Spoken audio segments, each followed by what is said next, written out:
दोस्तों मैं आप सभी का स्वागत करता हूँ आपके अपने चैनल हिंदू एकेडमी में। आज की वीडियो में हम डिस्कस करने वाले हैं बेसिकली 5 हाइड्रोक्सीट्रिप्टामाइन के बारे में, जो कि हमारा एक सेकेंड ऑटोकॉइड रहेगा। किस तरीके का ऑटोकॉइड है ये? आपके पास एक अमीन डेरिवेटिव ऑटोकॉइड है।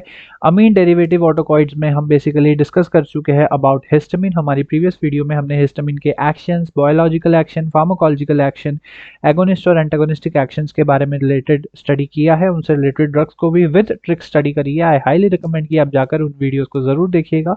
प्लेलिस्ट हमने अपने चैनल पे अपलोड कर दी है।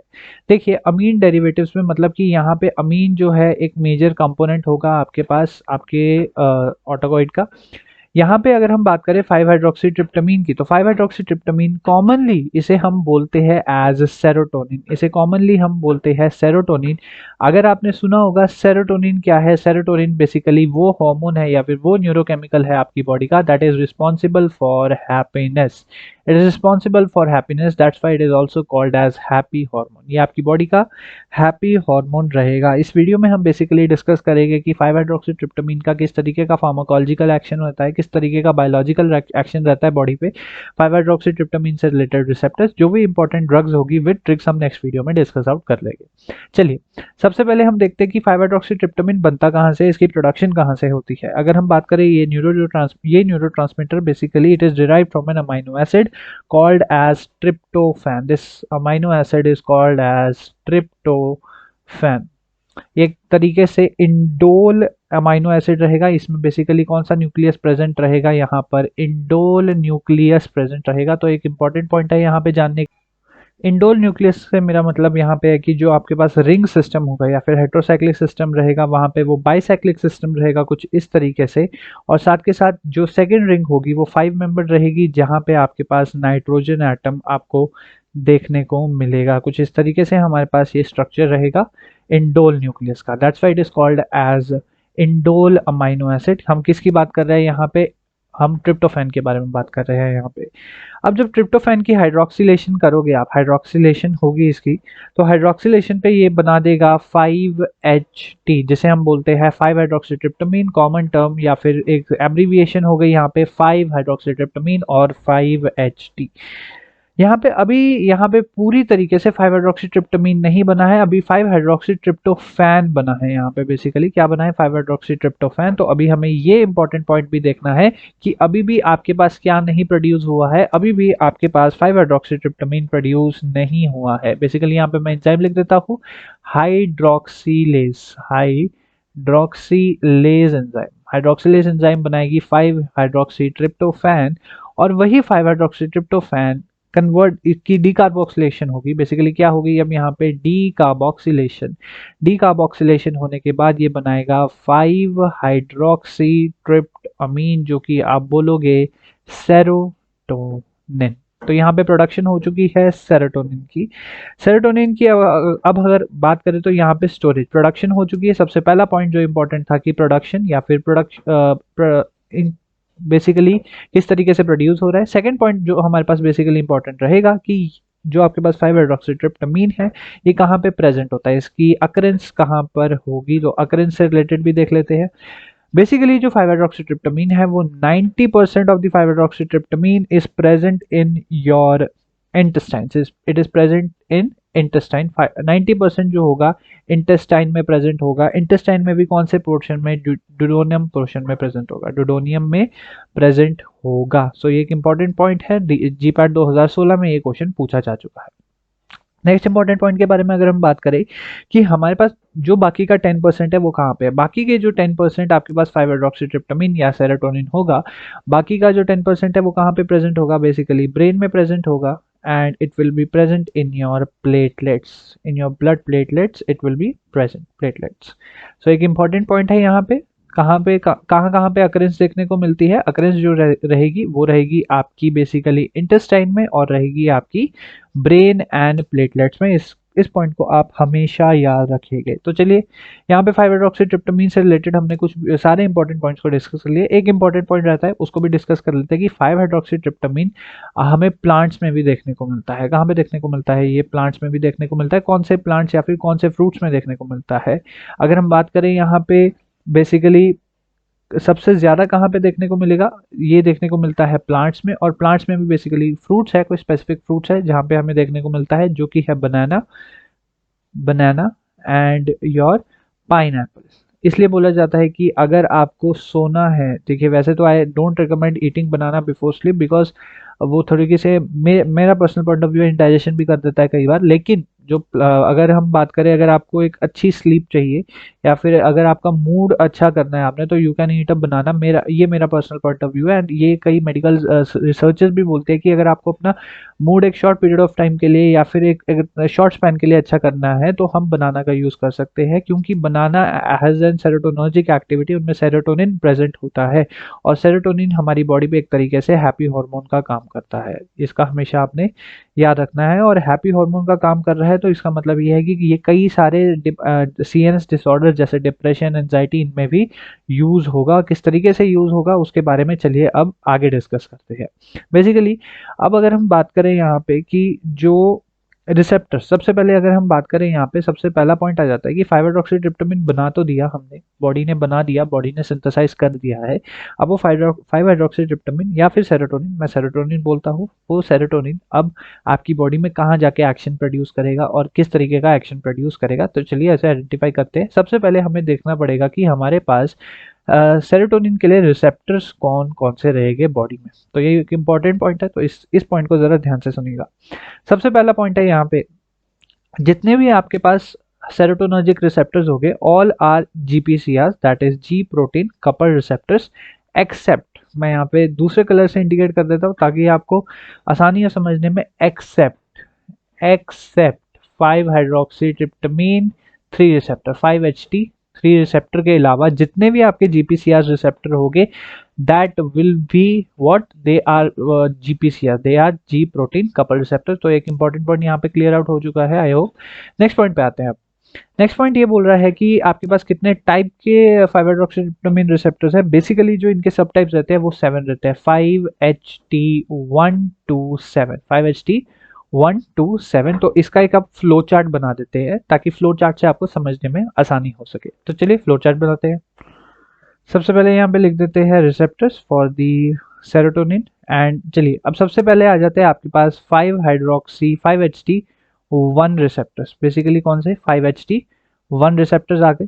5HT1 रिसेप्टर्स की अगर मैं लोकेशन के बारे में बात करूं, they are highly present in, दूसरे कलर से इंडिकेट कर देते हैं यहाँ पे, they are highly present in the areas of CNS, central nervous system, and the areas of cranial blood vessels. कहाँ पे प्रेजेंट होगी ये, क्रेनियल क्रेनियल ब्लड वेसल्स पे प्रेजेंट होगी। तो इसलिए इसका जो यूज है, बेसिकली जो हम सेरोटोनिन ड्रग्स का यूज करेंगे हम in the case of for the profile access of migraine, हम माइग्रेन की प्रोफाइल एक्सेस करने में भी यूज कर सकते हैं। माइग्रेन जिन्हें नहीं पता, माइग्रेन एक सीवियर हेडेक डिसऑर्डर होता है जिसकी आज तक की डेट में कोई भी एक पर्टिकुलर मेडिकेशन नहीं है for its cure, but we can prophylaxis, मतलब कि हम उसकी प्रिवेंशन कर सकते हैं। अगर हमें जैसे कि माइग्रेन का अटैक आ चुका है पेशेंट को, तो हम वी कैन ट्राई कि वो माइग्रेन का अटैक जल्द से जल्द चला जाए, या फिर हम प्रिकॉशंस ले सकते हैं जिसके कारण माइग्रेन ना हो या फिर माइग्रेन के अटैक्स की जो फ्रीक्वेंसी है वो कम हो जाए। सेकेंड जो है आपके पास, sorry before going to the second I want to tell that जो 5-हाइड्रोक्सी1 रिसेप्टर है, इसके बेसिकली सब टाइप्स भी है, जिनमें की जो सब टाइप सबसे इंपॉर्टेंट है वो है 1A सब टाइप, 1B सब टाइप एंड 1D सब टाइप। इससे क्यों इंपॉर्टेंट है इसके बारे में ड्रग्स में डिस्कस आउट करेंगे। आपने बस ये 3 ABD याद रखना है, AB डिविलियर्स, 5-हाइड्रोक्सीट्रिप्टामाइन AB डिविलियर्स से याद रखना है कि 5HT1A, 1B and 1D are the most important subtypes in the 5-हाइड्रोक्सी1 रिसेप्टर। नेक्स्ट अगर हम बात करें यहाँ पे 5HT2 रिसेप्टर्स की, 5HT2 की, 5HT2 में हमारे पास बेसिकली जो इसकी प्रेजेंस होगी यहाँ पे प्लेटलेट्स में। सबसे पहले यहाँ पे कहाँ पे प्रेजेंट होगी, ब्लड प्लेटलेट्स में, platelets, and it will be present in the smooth muscles. ये कहाँ प्रेजेंट होगा, आपकी स्मूथ मसल्स पे प्रेजेंट होगा। ठीक है, यहाँ पे पहले मैं रिसेप्टर्स के एक्शन, रिसेप्टर की लोकेशन लिख देता हूँ, एक्शंस और बाद में डिस्कस आउट करेंगे। चलिए यहाँ पे अब एक इंपॉर्टेंट पॉइंट यहाँ पे ये आ जाता है कि 5HT2 के भी सब टाइप्स होते हैं, और कौन से ऐसे इंपॉर्टेंट सब टाइप्स हैं यहाँ पे, 5HT2A, 2A and 2C, 2A and 2C are the most important subtypes in the 5-hydroxytryptamine 2 receptor। अब आते हैं थर्ड रिसेप्टर पे, जो कि है 5HT3 receptor, that is 5HT3 receptor. इसका एक स्टार पॉइंट मार्क करके लिख लीजिए कि this is the only receptor that is ligand gated ion channel receptor. It is an ligand gated ion channel receptor, not an GPCR. It is not a G protein coupled receptor। आपने हमेशा याद रखना है, बहुत ही ज्यादा important point है यहाँ पे। नेक्स्ट इंपॉर्टेंट पॉइंट यहाँ पे मैं बोलूंगा कि जो 5HT3 receptor, it is present in the chemo receptor trigger zone, that is CTZ centre of the brain, that is responsible for the vomiting. It is also called as vomiting centre, vomiting centre.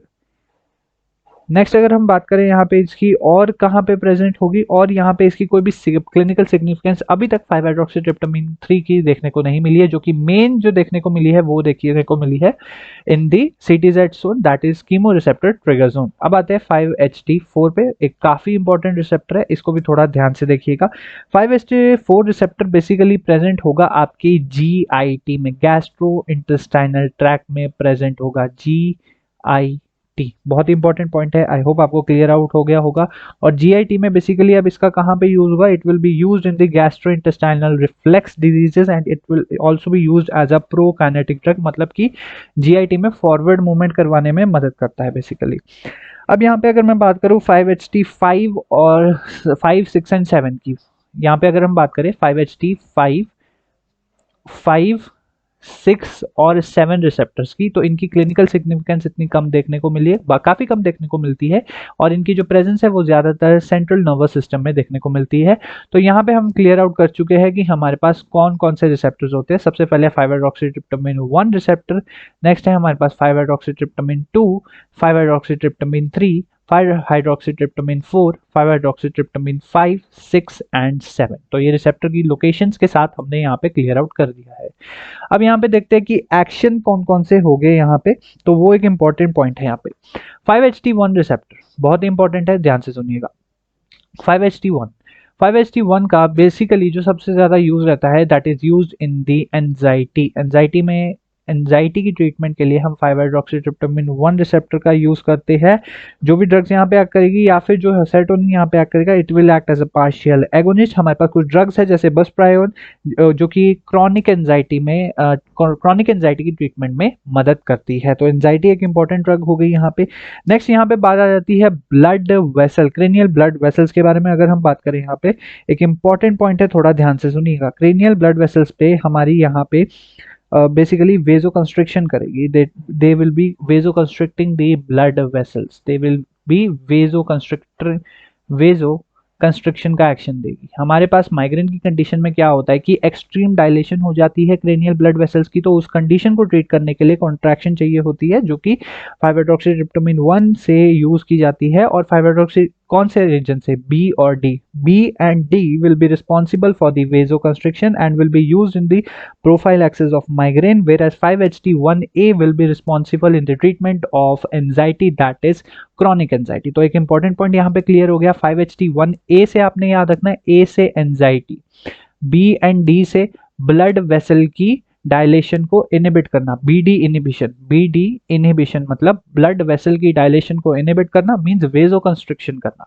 Vasoconstriction करेगा and it will help in the profile axis, not permanent cure, it will help in the profile axis of migraine. So यहाँ पे एक important point clear out हो गया होगा। Next अगर हम बात करें यहाँ पे 5HT2A एंड 2C के बारे में बात करें यहाँ पे, तो it will help in the increasing the blood pressure, it helps to increase the blood pressure को बढ़ाने में मदद करता है। बेसिकली जो इसका स्टिमुलेटरी एक्शन होगा, किस तरीके का एक्शन होगा इसका, स्टिमुलेटरी एक्शन जो रहेगा वो ब्लड वेसल को बढ़ाने, ब्लड प्रेशर को बढ़ाने में मदद करेगा।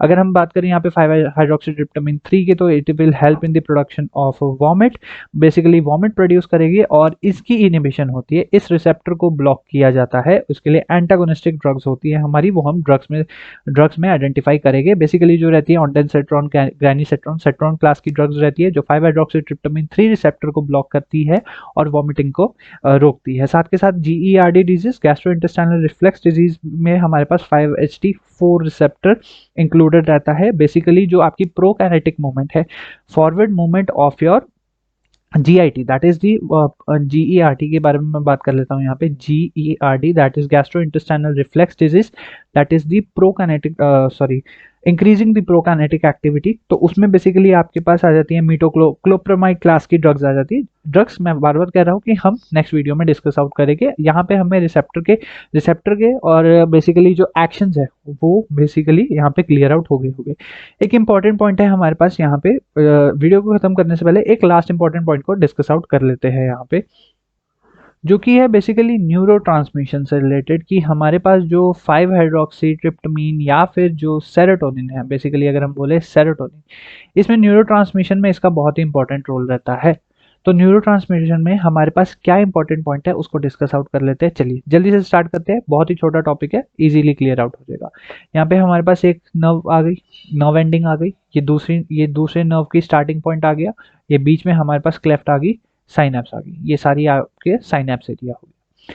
अब जब हमने जो सिंथेसिस का पोर्शन किया था, सिंथेसिस हुई, सिंथेसिस होते ही जो आपका सेरोटोनिन था that will be transferred into where, that will be transferred into the synaptic vesicles. यहाँ पे वेसिकल्स है आपके पास और यहाँ पे आपका सेरोटोनिन ट्रांसफर हो चुका है and it will be stored here. जैसे ही कोई भी सिग्नल आएगा, किसी भी तरीके का सिग्नल आता है, ये सिग्नल बेसिकली क्या करेगा, ये सिग्नल बोलेगा कि सिनैप्टिक वेसिकल से सेरोटोनिन को रिलीज करवाओ। सिनैप्टिक वेसिकल से सेरोटोनिन जैसे ही रिलीज होता है वैसे ही आपके पास यहाँ पे सिनैप्टिक क्लेफ्ट में आ जाएगा। कहाँ पे आ जाएगा, बेसिकली सेरोटोनिन आ जाएगा आपकी सिनैप्टिक क्लेफ्ट में। जैसे ही वो सिनैप्टिक क्लेफ्ट में आता है तो सिनैप्टिक क्लेफ्ट पे आपके पास रिसेप्टर्स प्रेजेंट होते हैं, यहाँ पे 5HT1, 5HT2, 5HT3, 4, 5 जो भी रिसेप्टर प्रेजेंट हो सकता है। रिसेप्टर यहाँ पे प्रेजेंट होगा और आपकी न्यूरोकेमिकल यहाँ पे बाइंड करके, न्यूरोकेमिकल यहाँ पे बाइंड होके एक तरीके से अपना एक एक्शन प्रोड्यूस करेंगे, एगोनिस्ट एक्शन प्रोड्यूस करेंगे, पॉजिटिव एक्शन मींस जो कि सेरोटोनिन सिस्टम की एक्टिविटी को मिमिक करेंगे। अब यहाँ पे एक इंपॉर्टेंट पॉइंट रहता है, इंपॉर्टेंट पॉइंट क्या है वो ध्यान से सुनिएगा। हमारे पास साइनैप्टिक क्लेफ्ट में, जैसे मैंने बोला है कि न्यूरोकेमिकल ट्रांसमिशन में भी हमने देखा था कि साइनैप्टिक क्लेफ्ट में ज्यादा देर तक कोई भी न्यूरोकेमिकल नहीं रह पाता है। जैसे एसिटाइल कोलिन के केस में कोलिनेस्टरेज एंजाइम होगी, वहां पे वो उसे डिग्रेड करने में मदद करेगी, या फिर ट्रांसपोर्टर्स भी प्रेजेंट होंगे। तो यहाँ पर भी SSRIs होते, सॉरी सेरोटोनिन ट्रांसपोर्टर्स होते हैं, सेरोटोनिन रीअपटेकर्स होते हैं। बेसिकली क्या बोलते हैं हम इन्हें, सेरोटोनिन रीअपटेकर्स, SSR, सेरोटोनिन री अपटेकर्स। इनका बेसिकली काम ये रहता है कि ये बेसिकली जो सेरोटोनिन आपका सिनैप्टिक क्लेफ्ट में आया है उसको जितना उसका एक्शन एप्लीकेबल है, जितना भी एक्शन उसे एक्वायर्ड चाहिए रिसेप्टर को, उतना वहां पे जाके एक्शन देगा और बाकी का बाकी आपका ट्रांसफर हो जाएगा back to the nerves. It will back to the nerves, it will get transferred. अब जो हमारे पास इंपॉर्टेंट पॉइंट ये रहता है कि ये जो सेरोटोनिन का रीअपटेक है इसको इनहिबिट करवा सकते हैं हम by giving the selective serotonin reuptake inhibitors और giving the selective serotonin reuptake inhibitor. हमारे पास कुछ ड्रग्स है जो कि बेसिकली इस प्रोसेस को करती है। उसमें हमारे पास कुछ ड्रग्स है जो सिर्फ और सिर्फ सिलेक्टिवली सेरोटोनिन रीअपटेक में इनहिबिशन करती है। उन ड्रग्स का हमारे पास नाम रहता है बेसिकली फ्लुओक्सेटिन, फ्लुवोक्सामीन, फ्लुवोक्सामीन, साथ के साथ रहता है यहाँ पे सिटालोप्रैम, बहुत ही इंपॉर्टेंट ड्रग है यहाँ पे सिटालोप्रैम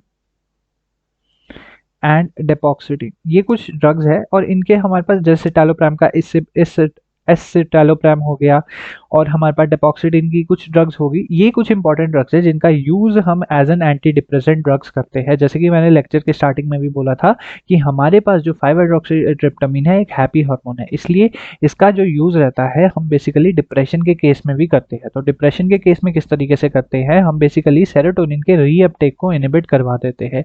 कुछ ड्रग्स रहती है जो कि नॉन एड्रेनलिन और सेरोटोनिन 5-हाइड्रोक्सीट्रिप्टामिन दोनों के रीअपटेक को इनहिबिट करके एक एंटी डिप्रेसेंट या फिर एंटी एंजाइटिक एक्शन देती है। एंटी एंजाइटी में कौन सा रिसेप्टर इन्वॉल्व रहता है, आपने एक चीज हमेशा ये याद रखनी है, 5HT1A is always involve in the anxiety, 5HT2 sorry 5HT1B and D, 5HT1B and D are involved in the prophylaxis of migraine। यहाँ से क्वेश्चन पूछा जा चुका है। होप आपको वीडियो अच्छी लगी होगी। वीडियो अच्छी लगी तो प्लीज वीडियो को अपने दोस्तों के साथ जरूर शेयर करना ताकि उनको भी इन्फॉर्मेशन मिले। Thank you so much for watching, till then keep learning, keep enjoying and keep